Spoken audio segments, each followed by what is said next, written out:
couple of weeks ago, I posted a video all about ironing my watercolor painting for the first time. And as you guys saw, it was my first time. I'd never done it before. I was testing out this hack and I was floored by all the amazing comments I got in that video. So many of you are so much more experienced than me. So thank you to all of my awesome viewers for watching the video and for commenting with your amazing insights.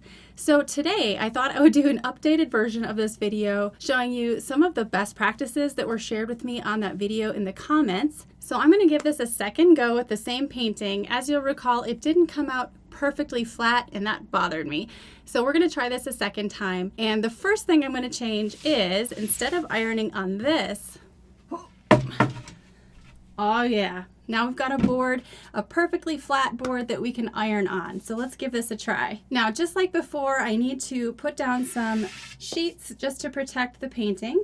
So I'm going to place a pillowcase right here, nice and flat, grab my painting, and you can see it's pretty good, but still a little bit bendy, still a little bit warped. So we're going to place that face down on the board. Another thing I'm going to grab this time is a water bottle, and I'm going to be spritzing the back of the painting before I iron.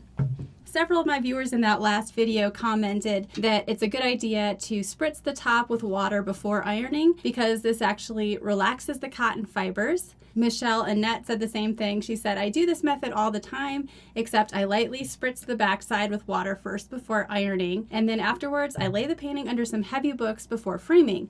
So that was the other thing I didn't do, was to weigh it down afterwards with some books. So that's also something I'm going to try at the end. Another commenter, Nikia, says, again, I spritz the back of the painting with water. There seems to be a theme here. This seems to be the best practice for ironing, is to wet the back first. Mrs. Barnabas also supported that comment by saying spraying the back and allowing the dampness to penetrate and relax the cotton fibers of the paper will definitely help. It's the same as if you're ironing a creased piece of fabric. So a good way to think of that, right? Oh, and she said it must be on the back, never iron the front. We did that right the first time, thankfully. All right, so once again, here is my painting. I'm going to lay it flat on my now wood board with a pillowcase with the painting on top. I have another pillowcase to put over the top of that. And once again, my iron is at the hottest setting on cotton. Okay, so we're going to try this now. We're going to spritz the back of the painting. Oh, this feels scary. Seems so crazy to me. Okay, we'll take our other sheet, cover that up. So let's go. Definitely feels better working on a flat board, that's for sure. And it's also wide enough to handle my entire painting, so I don't have to keep pulling it back and forth. I've actually had someone comment on my sign back here on Watercolor Mastery, and they thought it was a bit presumptuous. They're like, are you saying you're a watercolor master? And my response to that was, absolutely not. I am in this with you. I'm learning with you. This is just saying we are striving for mastery in watercolor together. So that's what this channel is all about. And I'm learning from you, and I'm so grateful to all of my viewers who have such informative comments and have so much more experience in watercolor than I do.